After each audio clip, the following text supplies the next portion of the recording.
wrap it up. Okay. Keep it going, order. baby, keep it going.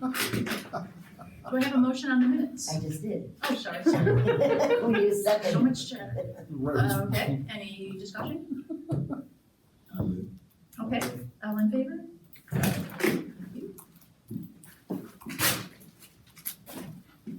First up, well, we have public comment first up. We have no public here. So portrait of a graduate is our first agenda item. Okay, I am going to pass out what was sent out by email, I believe it was last week. Tom here. Oh, thanks. So what we've done, and you'll see the document coming around your way, and it's rather large, but I wanted to make sure that everything was legible and fit on the page, is we've taken both the definition of student success as well as the portrait of a graduate and put them into the same document, and it's styled so that the portrait of a graduate and the definition of student success, they're getting narrower toward the center, sort of leading toward the end product, which would be college and career ready, productive citizens, which is what's in the middle there. And across the top, to tie both of these two together, it says the Sanborn Regional School District is proud to share a comprehensive profile of graduate success. This document describes the attributes and skills that students will possess and demonstrate upon completion of a pre-kindergarten through 12 education in the Sanborn Regional School District. This profile is comprised of the portrait of a graduate, which supports students in their achievement of the definition of student success. Students who possess and demonstrate these attributes and skills are determined to be career and college ready.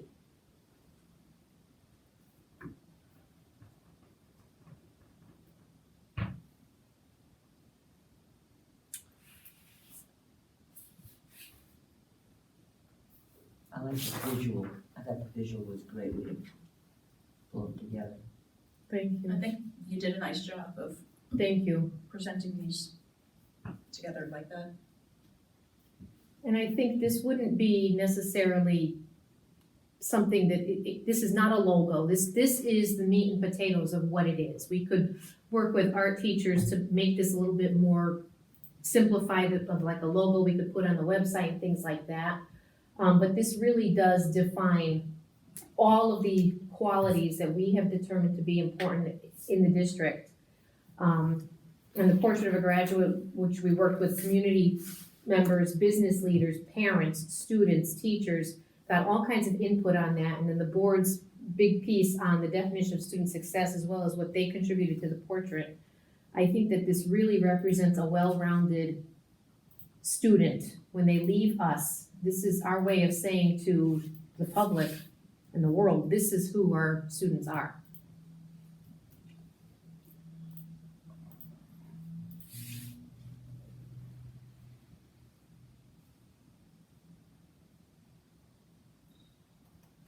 Can I ask you a question?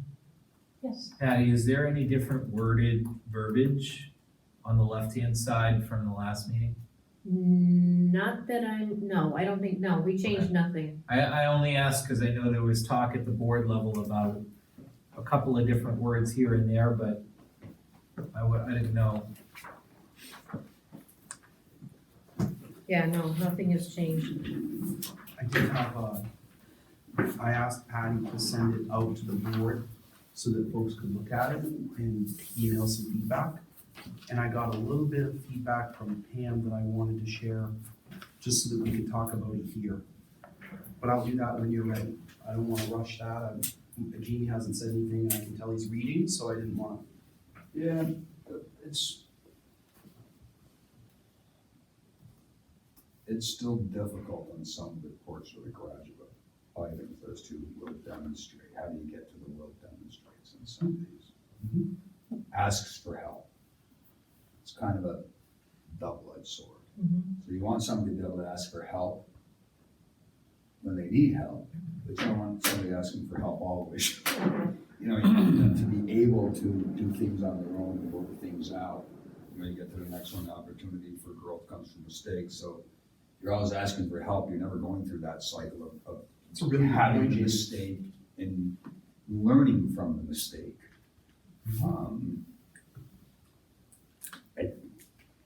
I don't know a better word, a better way of saying that, so open to receiving help, or I don't know. I don't know the right way to say I don't it. wanna go there, because I think this is a great point, and I think that you're really touching on something that's important about what we were talking about before the meeting started, which is that balance between reaching out for support. So what I'm hearing you say is that there's a difference between asking for help and being needy and dependent, and recognizing in an interdependent way that you could grow and you're stuck. So it's like Stephen Covey, right? That idea of like dependence and interdependence, and independence is in the middle, and interdependence is really the strongest group, is when we feel safe enough to say, I don't know what to do with this, I need the team to take a look at it, I've worked on it, this is what I've done. There's a huge difference between that and dependent, which is, I don't know, help me, Correct. do it for me. And so what you're asking us to do is to kind of dive into that a little bit. And that's what some of Pam's questions were too. They were almost, her questions were really good, but I felt like the questions were the next level of work, which is, what does this look like in the classroom? But I think for asking for help, I think we should talk about that right now, because I hadn't caught it and I'm really glad you brought it up. It's a question of a resilient learner who asks for help. Could it be a resilient learner who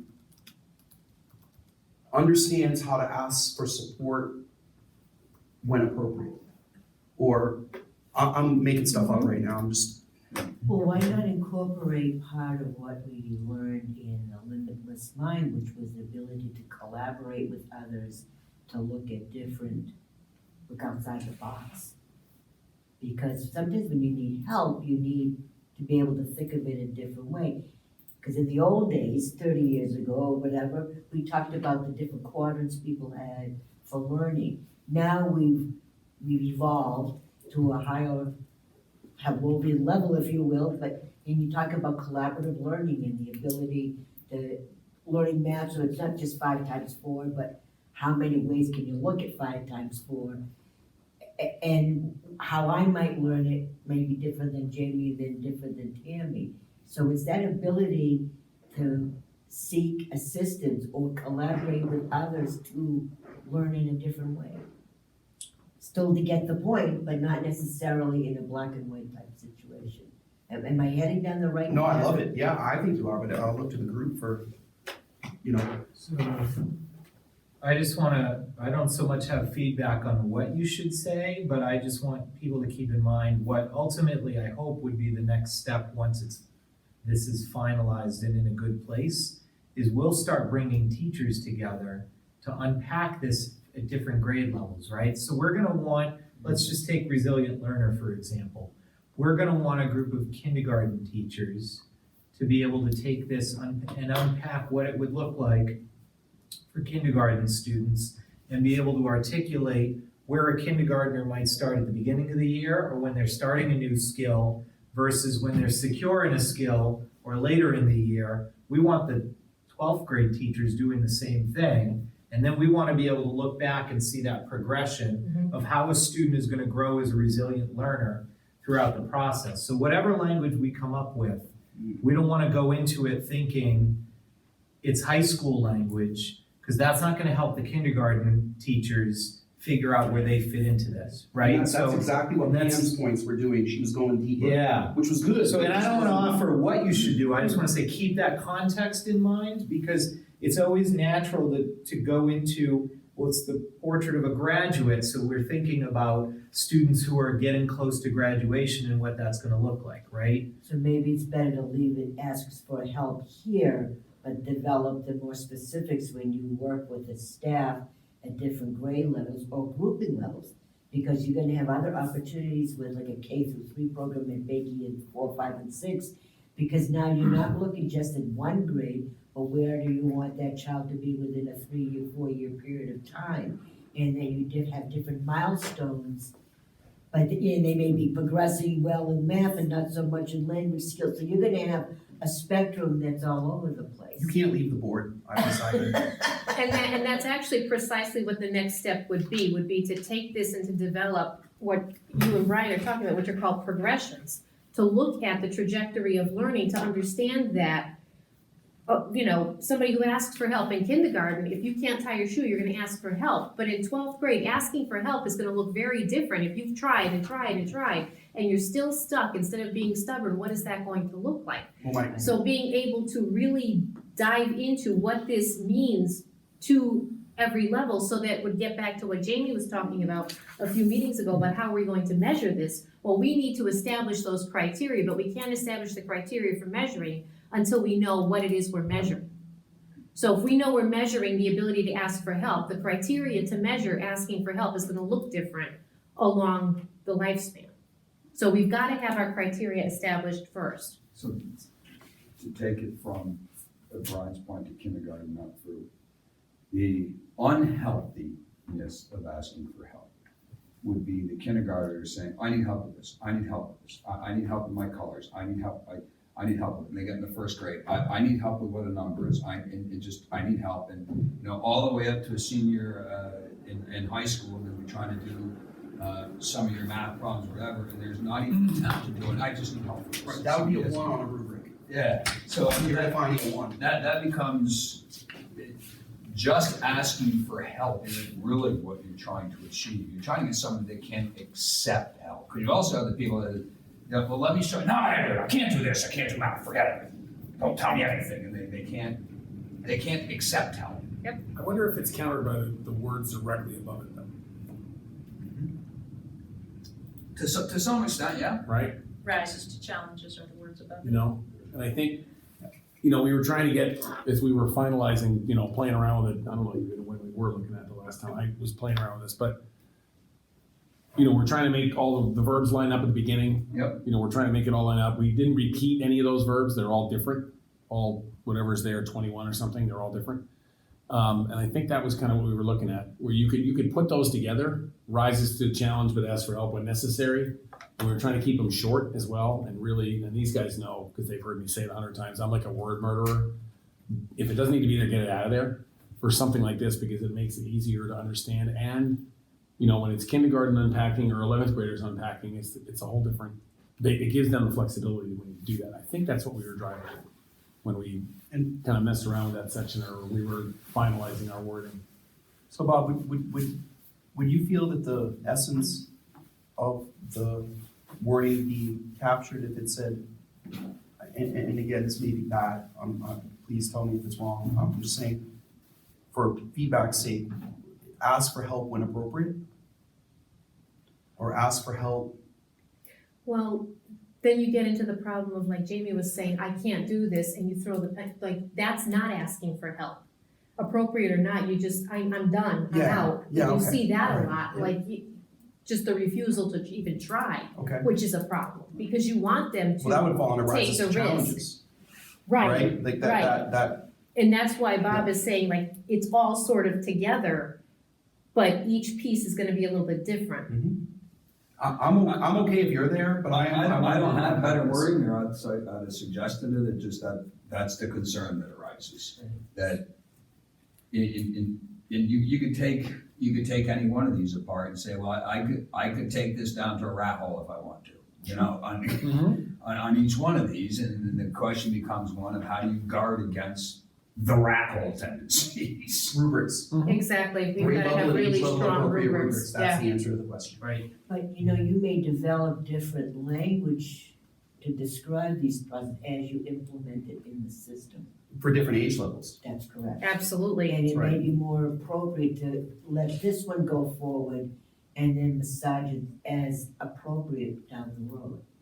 Well, That's that's the suggestion. that's the suggestion that I gave Pam, so let me read her feedback so that folks can see, because I think it's the same kind of question, Jamie, and Pam and I had a good conversation about 2 points that she made. Hang on just a sec, let me pull it up, I had it and she said she had 2 last things that she wanted us to consider. One was under a responsible individual who, which is, It's the second one. thank you, it's the second one. She would like it to say completes workplace and community commitments with honesty, integrity, and professionalism. And I think that was for the third bullet, acts with integrity, honesty, empathy, and humility. And she just felt like words like empathy and humility are loaded similar to the word humor. It varies a lot, especially between girls and boys, and empathy can kind of become enabling. So a similar things help, Jamie. And she made a good point that her late husband used to say, if you don't do it, it's not gonna happen, and that is a very true thing, right? But her point was that wasn't very empathic, but it was what she needed to hear, which is get it done, right? And so she was working on her doctorate at that time. So she said, I'm getting into the weeds here, but I hope that makes sense. And if you try the word humor, you'll see what I mean. And what I said back to her was, that's a great point. Both of these points that she made, I said, if you change them, she would say a responsible individual who completes workplace and community commitments with honesty, integrity, and professionalism, takes personal accountability for their thoughts and actions, and makes healthy choices to achieve well-being. And my feeling on it was that I was kind of nervous about changing this because we've already modified it a lot, and I didn't want to lose the integrity of the process that had happened with all the parents and business members and community members this late in the game. But I also think that Pam's points would be very well attached to the rubric development phase, just like yours were around the asking for help. So I don't disagree with some of the things that Pam's saying at all. I don't know that this is the place to address them. So I wanted the committee to be ready to address that this evening when she brings it up. So that's the first one. You want to do that one first and then do the second one? Let's do that. Let's talk about the first one.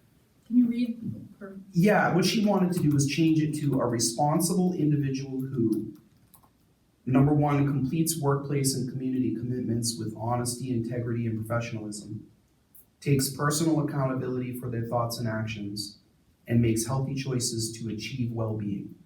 Those 3 bullets. So the first 2 bullets are the same, but she moved the third bullet to the top And changed it to completes workplace and community commitments with honesty, integrity, and professionalism, instead of acts with integrity, honesty, empathy, and humility.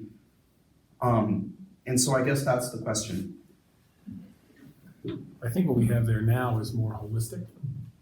I would agree with you there, but I don't really want to change this because outside of that larger group. I think it was evolved from a lot of different stakeholders. Mhm. And while I appreciate what Pam's comments are, she wants to bring in that community involvement, which is pretty good. I mean, she talks about both work and community, if I remember your wording on it. Yeah. I don't know. It would not fit for an elementary school kid, but it would for a high school senior.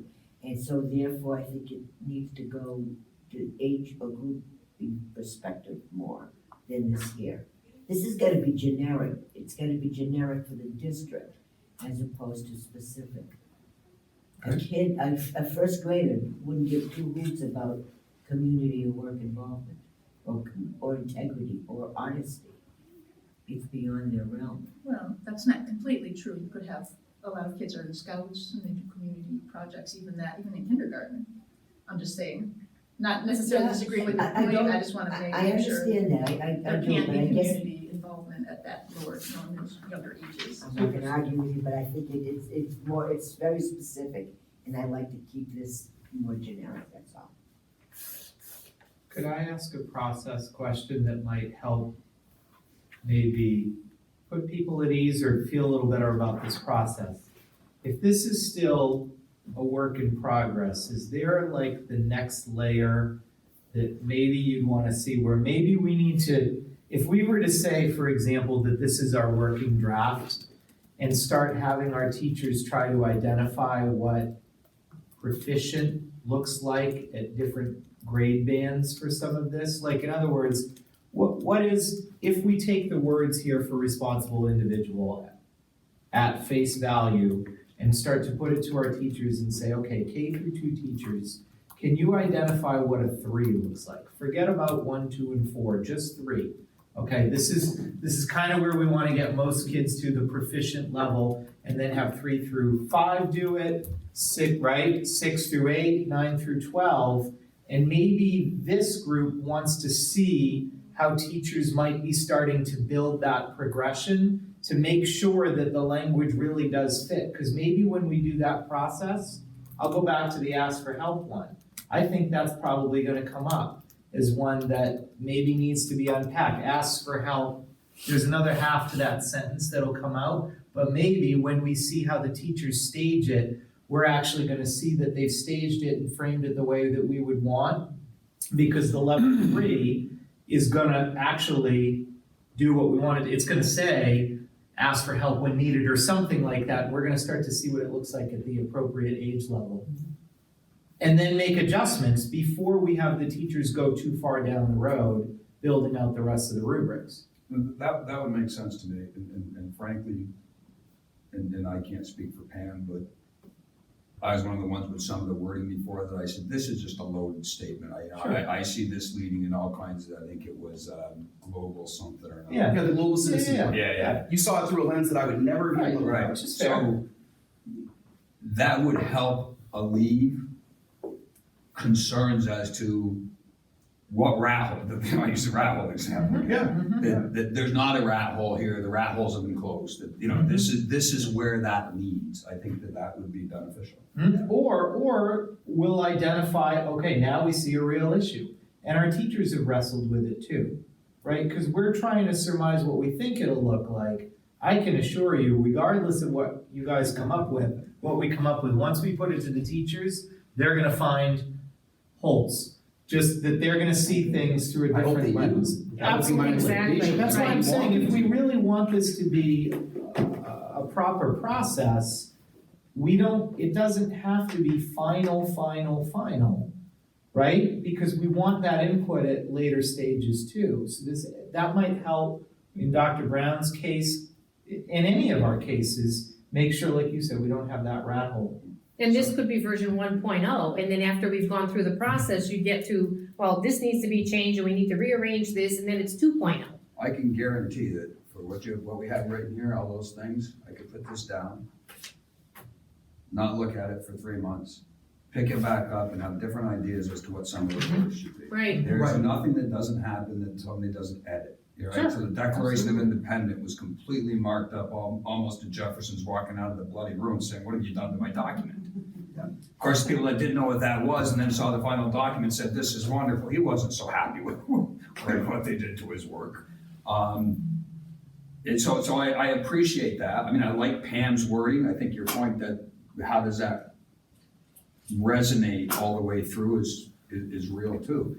So, Brian, I think what you're saying would actually help build that so that it's, okay, that for those of us that aren't quite as good at the vision thing, it puts some meat on the bones. And How that's building out. perhaps it could even be, because I'm sure Patty's sitting there thinking, oh my gosh, how are we gonna orchestrate this without? This is Maybe it's a exactly where I'm smaller- going, it's like, No, but- okay, it's March, it's okay. But it No, could no, be a this would be next smaller, year. it could be a smaller It's- ad hoc group. This could be suggested language. Yep. So it maybe isn't finalized, but if you have a small group of teachers give some suggested language for what a 3 would look like Yep. for each of those grade bands. Absolutely. And then that's what you were looking at. So maybe you're not approving the suggested language, but the suggested language is gonna now help you finalize this so that then the teachers can be off to the races to build the rubrics. Because at some point, it's gonna take a lot of energy on their part to do it, and we don't wanna put in all that time and then find that we're gonna completely change Yep. resilient learner and now. That's where I was going. Right, I don't wanna do that. Build the plane and then have to re-engineer it. No. But I think you could say to your point, that this structure, this skeleton is the approved working document that it will be built from. And if there's some tweaks in a words or a verb or something, okay, but you still got, you can't take the skeleton of a man and make an elephant out of it. I mean, you still got the basic skeleton that you have to work out. The house is there, but if we have to add another window to the frame, we'll do it. Or another wing, whatever.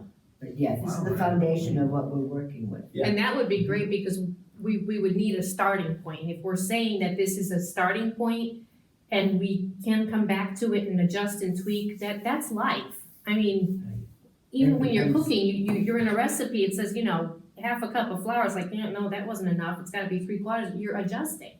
So I think if we have this as a starting point, that would be fantastic, and we could continue to build on this, so that we can see what it becomes, right? And have it be a real living document, We want it to be anyway.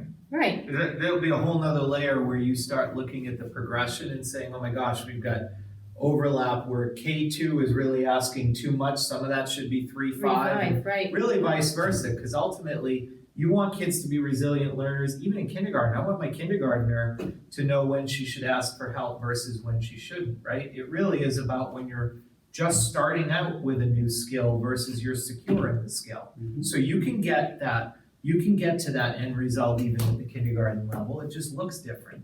What I don't want is the 10th grader sitting in a math class here and you present a problem to them and they immediately lock up and say, I don't even know where to start. I need help, right? That's where we're gonna run into problems. We can't change that until we can start earlier on, building up that resiliency earlier. So I want to reiterate that I loved Pam's language for a high school kid.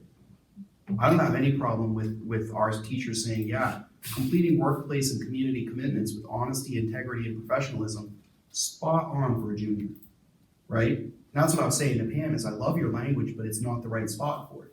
The spot for it is in the rubric development phase, right? It's not, this applies more globally, maybe not generic, but globally. These can be applied to anyone at any level. How it's applied to anyone at any level is the next step in the work. And I think this goes back to you asking me, I kind of don't understand how this all works. Can you explain it? Remember when I talked about the kid in a parent-teacher conference? That parent-teacher conference, the language in that conference would be different at different grade levels based on the work that the teachers do. So the second point that she brought up was an engaged citizen, and she said that she would strike the word respectfully in the first bullet. And her feeling was that the trait explained elsewhere in the list with specific expected actions, particularly under an effective communicator. The word contributes already connotates adding value, and there's no need to beat it into dust by adding respectfully. And then she, in her classic funny Pam way, said JMO, just my opinion. It took me a minute to understand what she meant. Claims of disrespectful speech are often subjective and have become abused. So again, to apply to situations where one simply has a viewpoint different from the accuser, hurtful, hateful, and biased speech is now being prohibited on college and university campuses. Often this is code for you disagree with me. So what she was saying is that respectful is tricky, but what she's trying to do is unpack it on this document when really unpacking what respectful looks like should happen at the rubric phase, right? So I agree with everything that she said here, and she and I talked before she sent this email. So I understood her perspective before I got the email. But my response was just the part that she's trying to address will get addressed through the creation of the rubrics and the use of the document. I agree with that. So let me try to frame that a little differently based on what Pam is saying, the concern she has. So normally, from a non-educational person's perspective, the lay person's perspective, the right-hand side of the page is a specific content-based things that's what we're going to teach, and that's going to be the definition of what a success is, because we mastered these content things. The left-hand side of the page is more soft things. If one steps back and says, I don't have this, I'm never gonna have this, it's not gonna do it. You'd still have teachers, as a good teacher, would be covering these types of things in terms of being a good teacher. It wouldn't show up in Days of Yore as a separate document or something else. It would be, we have to have this mastery of content, and part of being a teacher and the skill of a teacher would be using these types of things in order to be able to achieve the right-hand side. I agree 100%. And so What this is really trying to do, I'm kind of surmising here, is take that good teacher skill set and try to make it repeatable and accessible to all teachers coming in as to this is how we do that, and make sure that those techniques, those abilities, and that framing of the teaching process can better lead with more people to the right-hand side. The way I would say it is you're making what's implicit in great teaching explicit so that it becomes consistent and evaluatable. And that's also right up at the top. It's the very last sentence of the first paragraph. This profile is comprised of the portrait of a graduate which supports students in their achievement of the right-hand side of the page. You said it So perfectly. it's exactly that, in less words because space, but I just, people like me, skeptics, look at this and say, new experiment on the kids. Where are we going? Should be focusing on this, not some new social experiment. And that becomes part of the concern that you have with some of your more traditionalist thinking people. Yeah, sure.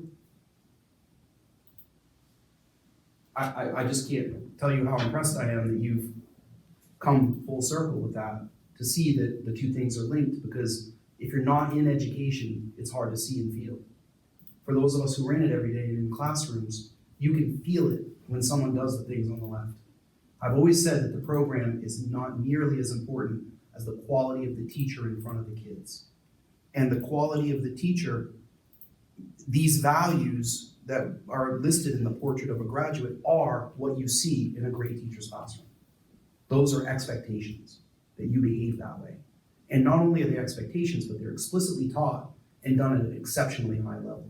If you want to see a program that does that, it's called Responsive Classroom, right? That's the core program. That is a program that's designed to create a sense of classroom community and culture. And I'm sure you've heard of Responsive Classroom through your yeah. kids, because we use it here. cares, But you know, yeah. CARES, no. Responsive Classroom. No. This is just taking it to a deeper level. And for me, things that are implicit in a great classroom, when we can identify them, name them, and make them explicit and talk about them, they become more controllable. So if you can talk about what you're doing that works really well, or become self-aware, then you can control it and do it more consistently, right? If you work with people in sales, right? Knowledge of the product, knowledge of the person's need, and knowledge of how the product meets their need. If you teach people those three things and how to connect them for the person buying something, they will always buy it. That implicit piece. All great salespeople use those three things. Doesn't matter what model you use. The core is always there, and that we're going for the core here. That's what we're shooting. Am I right? Yeah, I think Okay, all right, yeah. Patty? I think Yeah. Okay, And I think Okay. Brian's suggestions helps get people there with. great. that's what we want. have right? gone Yeah. over our discussion by 10 minutes here, so we're getting into our time for our other She needs agenda. gavels.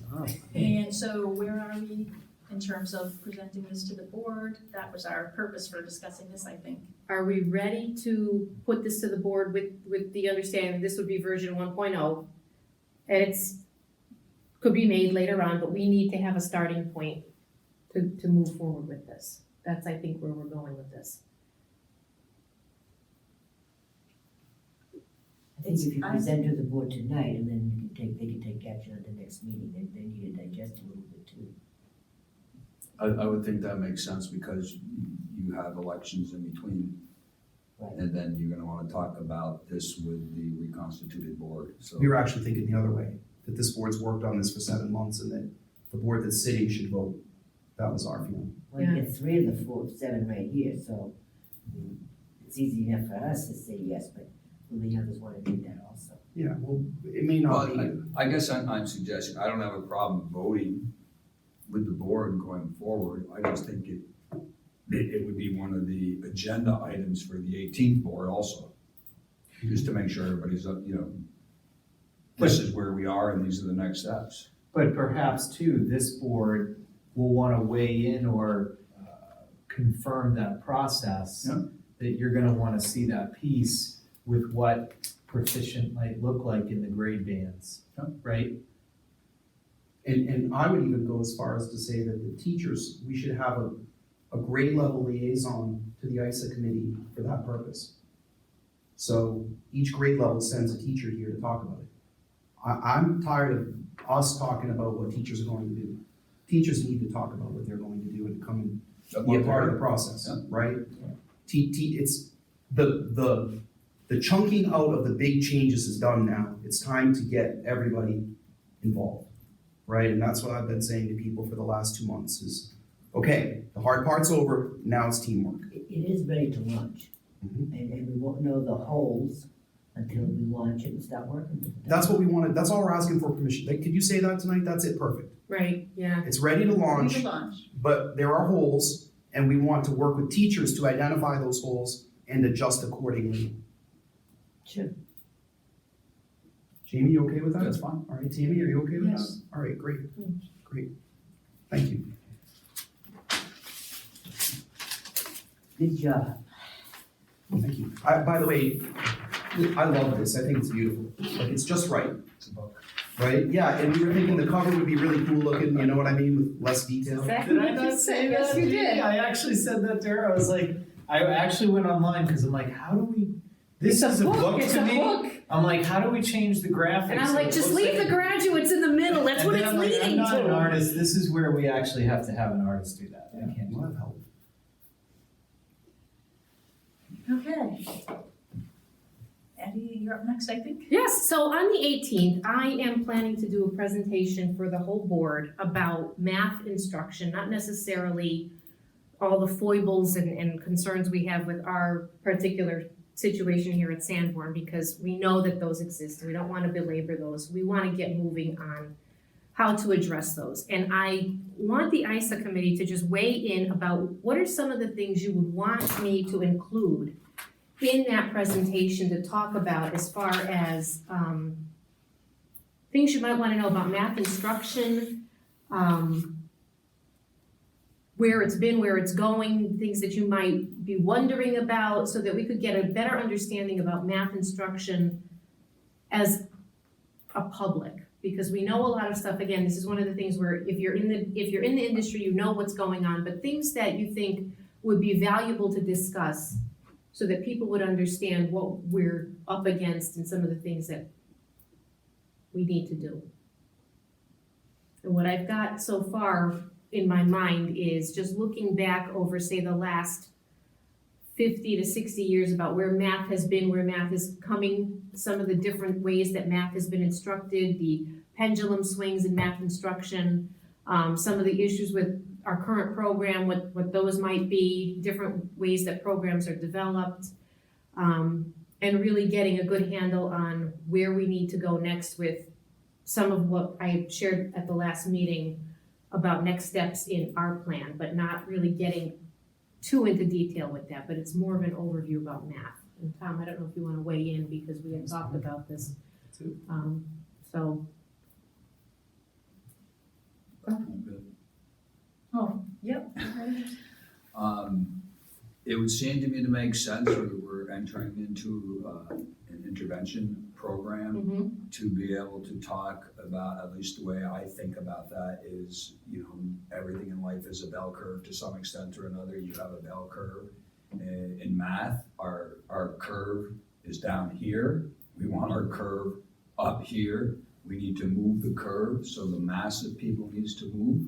And in addition to that, you have the intervention, where you can identify people on either end that need special attention so that we can make sure that we are moving that whole curve and we're working towards the benefit of the entire population. So the intervention's at the top end, it's at the lower end, so the whole curve moves. And then that is part of what this whole reorganization is about, is to provide that intervention. And math is a key area that would be the focus. So I think that would be good to kind of, however you predicate your history of math, I would make that so that that's not the story. Geez, look at people have been trying to do everything forever.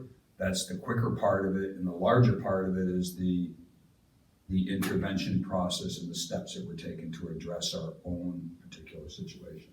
Would be my thought anyway. you would want to know how math intervention would be used to increase achievement for all students. Yeah. Okay. So people hear intervention, and you probably have numerous different thought processes of what that means.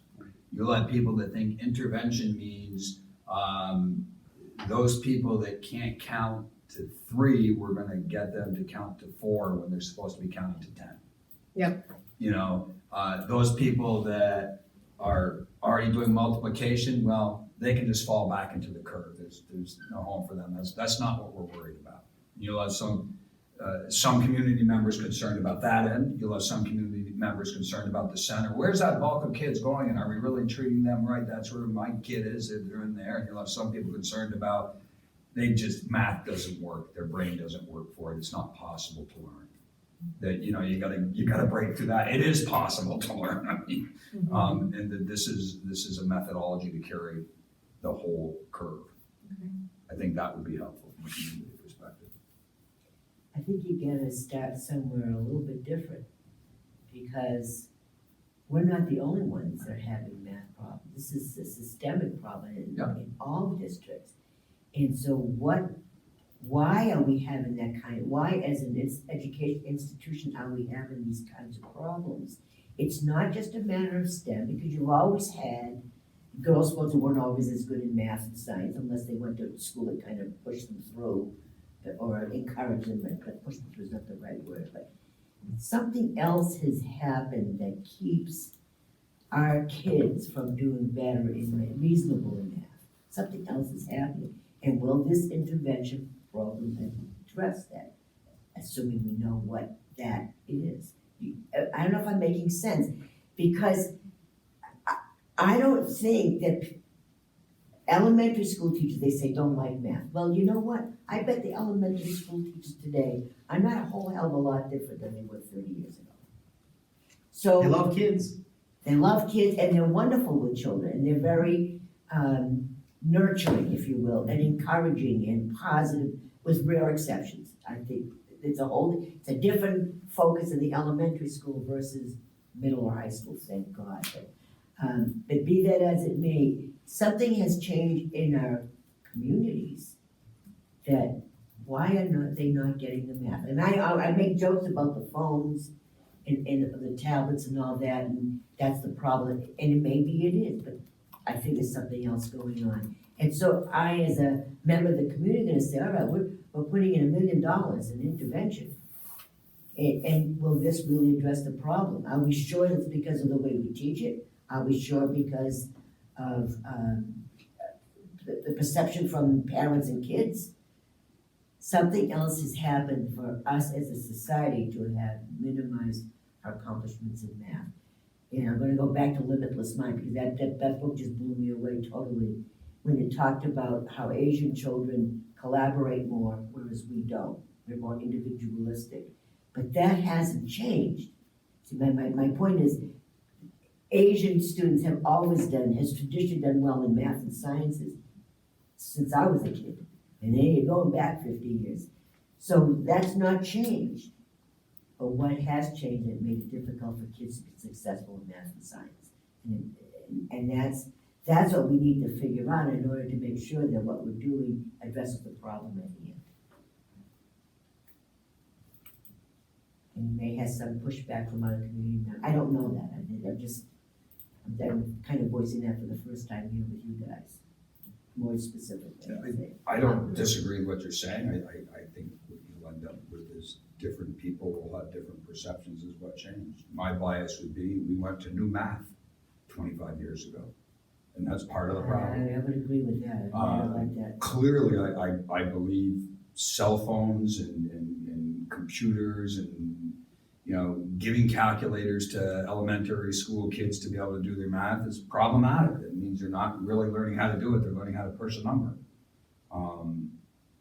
You might have some people on the other side that sit there and say, well, wait a minute, that's the greatest thing. You don't waste your time doing all these things, that you have a machine right there that can do it. So, you know. Okay, so I'm and gonna through that. jump in and recognize myself now. Thank you. Yep. Sorry. Because I agree, that was my feeling is, when I was in school, we had calculators. I don't understand as a community member why we were able to send a man to the moon and make a lot of advances in math and science and physics and et cetera, 50 years ago, whatever time frame, I would like to know the same, what Ellie expressed and Jamie, what has changed? Why were we able to learn math?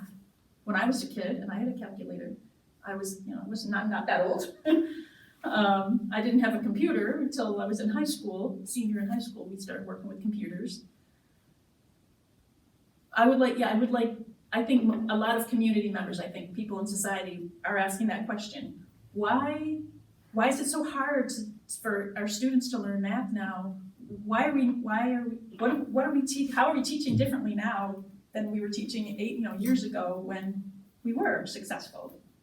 And I would be interested to know where Common Core comes into play in what we have been doing, what we are looking at doing.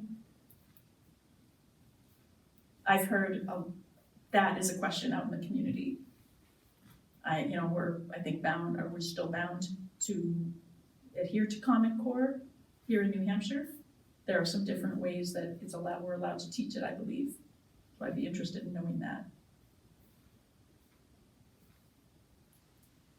Are more special needs children integrated to the classrooms? I mean, I know we've been on a spectrum of doing that for the last 25 years, Yeah. In this district, yes. but our class sizes are small. Well, that's a global statement. There are pockets of small class sizes. But I think that the real question is, tell me if I'm wrong, Ellie, but what you're really asking is, what impact is inclusion having on the overall program of instruction? Because if you have, philosophically, our special ed department is gonna have a lot of conversations in the next 2 years about balancing intervention in the sense that special educators could pull kids who have specific needs in small groups and work with them. Because if they're not making at least a year's growth being in the classroom, then they're not being served properly. Because if you're a year behind, you have to make 1.5 years growth a year to catch up in 3 years. So it's a complex question as well. It is a complex because the issues in terms of the special needs is complex. You might have a dyslexic student that has no problem integrating into the classroom and really fully functional on many levels, and yet you could have a highly autistic child that really has a hard time in a larger group, might need smaller group. I'm no expert in any of this field. I'm just going on gut feelings of general perceptions. And that, I would say that's had an influence. Otherwise, why would we need an intervention specialist, another teacher in effect? It's not just an aide, it's not a paraprofessional. You really need another teacher just for this core area. So here's a couple of quick, what else was on the agenda? I'm sorry, my computer died. Some student learning items that Patty had wanted to discuss. Okay. Just updating them on the way. 5 minutes, working can on. okay. Yeah. Clock me, but I should All right, stop it's before that. 5:34. Ready, set, go. Okay, it's a multimodal problem, so you're right that the intervention's one mode of 4. So there's 4 issues. One is aligning the curriculum to have rigor at each grade level, high expectations.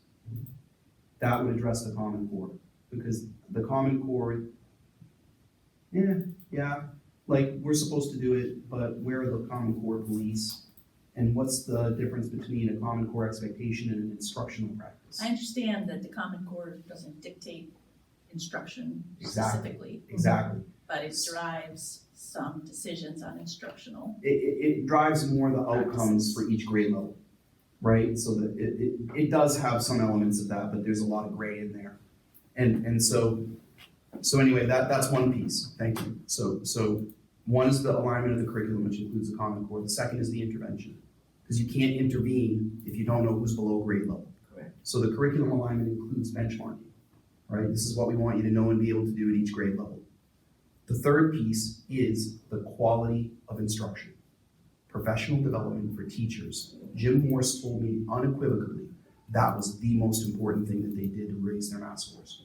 They provided tons of ongoing professional development in the classroom all the time. It's part of their culture. He said that's what made the biggest difference. And then the fourth piece really is the idea that teachers are looking at data in professional learning communities to make decisions about instruction, not just to hold themselves accountable for how many kids are failing in their class. So it's one thing if the 4 of us were on a teaching team and we put our data up there and I had 6 kids that are in the red and 3 that are in the yellow, below grade level, and 10 that are green, and Jamie's got 16 that are green and 2 that are red, right? Oh, great, so now I feel like crap because I've got 6 kids in the red. That doesn't matter. What matters is, what are you doing differently than me for your kids that move more of them? How can I fix that? If that conversation doesn't happen, it's a waste of time, right? So the conversation has to change the way people teach. So it's the 4 modalities that are gonna move us forward. And that's why I'm cautious to say to everybody that intervention is one modality. The other piece is that I would love to know, we talk about math programs failing in the 80s or being the trajectory of math and accountability. We didn't make everybody take the SAT in 1988. Exactly correct. We did not make everybody take the SAT in 1992. It was the George Bush era of failed educational policy that said that schools succeeded or failed based on the SAT. But our SAT scores are too low. I'm not denying that. It's one thing to say, like, if we had 60% or 50% of our kids, we're asking kids to take the SAT that can barely even function in a regular ed classroom. Yeah, so my point is just that it's hard for us to look back 30 years and see whether or not some of those programs succeeded or failed. Because the reality is that the expectations weren't there that everyone was succeeding. The expectation was that everyone received instruction. And then if you didn't do the work to be successful, you were the guy who drove the trash truck. But not every kid, only kids who were going to college took the SAT. Exactly. The way the feds have it set up now that everyone's supposed to take it, that bastardizes the test and you have no real It's a nightmare. However, test scores and all these other tests we give show us in the toilet, no matter what. Right. And new math may have been the beginning of that slide downhill, because that really was a disaster. But I thought we got rid of the new math, and here we are, yet even worse than we were with new math. So like I said, one of the 4 is curriculum, which means the new math, getting rid of it. Look at letting go of Are that. you telling me that we really have new math tools in the classroom? Oh, everywhere, Everyday math is. everywhere. Not Well, only not- that, not not just only us, that, all of the us. teachers who are teaching or the ones who were taught the new math. So we now have a compounded problem. That's the core problem. It is. New math is not math. Right. It's another language, it's a foreign language, it's all it is. She can't Time's be up. bored. My time's up. Time's up. Do you have enough information for? I can do this in 3 minutes. Gosh, I feel like I'm gonna name that tune. Can you name this song in 3? I can do this in 2 minutes. Okay, so fantastic news that we received a couple weeks ago. Teachers College once again will be hosting a summer homegrown institute here at Sanborn, August 17th through 20th in Reading. We already have 26 teachers signed up for it, so we're really excited about that. And our administrative team is attending, so. Yep. We that's what have, I am. Yes, you are. we will be, He's kidding. you're taking, look, my name that tune is gonna be ruined All here. right, I'm We have a tabletop exercise, just stepping into safety for a little bit, tabletop exercise that we're hosting here on March 26th. And what that basically is we have been working with the Department of Homeland Security to develop a sort of a drill type scenario similar to what they ran at Seabrook, but it's gonna be more involved with if there's a situation at one of our schools, how are we going to respond? So it really is gonna test our emergency operations plan. So that's really fantastic. It's gonna tell us what we need to fix or, change in our emergency operations plan.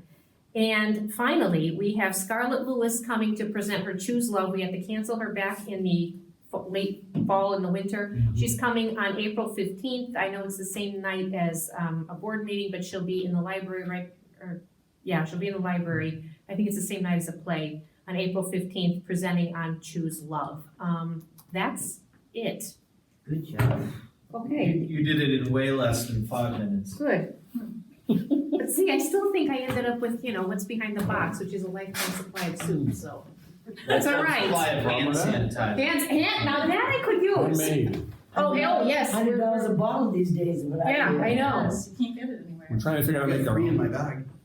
Is one of them. We're making our own. You didn't hear this, her performance task that she came up with? Yes, we are making our own hand sanitizer because we are tired Not of, kidding. I'm not kidding. Who's we? We, the high school students and one of the high school teachers, we are buying the raw ingredients, basically aloe vera gel and rubbing alcohol. They're gonna mix it up. It's gonna be a chemistry science experiment, and we're gonna try to stock our own, so that We we're, couldn't buy it, so we're making it. it's sold out. Keep the bleach away from what I can make this even better. No bleach. When I heard this, I went the next step and said, how can we make enough that we can then sell it to Timberlane and Raymond? We're calling it Or do you Sanborn offset budget, sanitizer, but I yeah, just- exactly. Move right there. Well, listen, I think we should sell it to Fremont at a premium. well, no, they should get a discount. I'm trying to play in the sandbox here. So that's all I have. Okay. Public comment? I do have 3 comments. One is that I think when we talk about $1 million in intervention, we really need to go back and say, it's really $1.4 million. You've already done some intervention with high school and middle school, and so there's some that's done that is, we have an additional $1 million coming. So I think it's important. I think some of the community thinks that somehow the original plan got cut down. Oh, yeah. So it just needs to be affirmed. The second thing is, and I was really glad to hear it from a couple of places, is our kids have the ability to learn math. It's a matter of figuring out how. There was an old conversation in the district that they didn't have the ability, and I think it's really important to affirm very much, Patty, when you're doing your presentation, that they do have that ability, and it's a matter of our responsibility to figure out how. And then the third thing was that as a school, as you guys were talking about whether this composition of this school board should affirm this program that you come up with, I absolutely think you should. This is version 1.0. The next school board will build on what has been done and what the teacher input is. I don't think there's any reason to stop things and say, brakes, there are gonna be maybe some new people on. I mean, that's not responsible. So I think that you continue to move forward, and if there's tweaking that happens in the future, that happens in the future. I was listening to 5 minutes. It's in. You did great. I'm gonna I miss don't know how you it. remember it all without, you write that down? No, Wow. I can't. I got it on tape. I'm not lying. Not this time. I'm gonna miss you guys. I always you're love gonna be being, missed. I love being in an educational environment. You can sit over there. I think you're a teacher at heart and you Come didn't do anyway. it. I Keep living You here. know, the only time I ever taught anything was a junior achievement class at the high school here at Sanborn. Ooh. And I went to a lot of people. Edit that out of the video. Teacher in particular. Is it the intent? I would work my ass off to get in class, lesson planning, focused and given my experience. Those kids were sleeping on the desks. And I complained to a friend of mine who was a very good teacher, and she said, don't say a word until they look up at you. It was one of the best pieces of advice I ever had, but I'll never go teach in the classroom. Before we adjourn, is it the intent to have for this committee to meet on March 18th? Can if we want to, but I think Patty's got her marching orders for the 18th. I don't think we need a meeting before that. The question wasn't before, the question was on that date. Yeah, I meant before she, yeah, Typically, organizational meeting yeah, I don't think we need to do determines that. committee. You're gonna report out on the 18th anyway, you probably don't need anything else. It's not, so I the don't think next we need meeting to will meet not on be the on the 18th. No, It'll be in whatever the April. date Yep. is, I'll have to look that one. Second meeting in April. like I said, Patty's will be presenting about math that night, and you've given her the feedback, so that's what I meant by Mhm. she doesn't need it. And you'll have a Right. reorganization before then, and you might reschedule some of your meetings at a different time or date, depending on the composition of the committees. So then the next meeting That's would right, be I gotta the get that. 3rd or the 2nd Wednesday in April? You don't know yet. Yeah. Would be the October the second. second Wednesday in April. My birthday. Happy birthday. What a way to spend it. The eighth? April eighth. So April 8th. My sister's birthday. Let's slip No out. way. Usually, I.S.A. And that's usually meeting meets agenda before the items. second school board To be meeting. determined. It's not the second Wednesday, it's the third Wednesday. It is in April. Oh, because of your Because of school vacation. vacations. Jesus, Okay. I didn't know we were in Maine again. I hate it. You have no idea. I hate it. We're adjourned. Wow.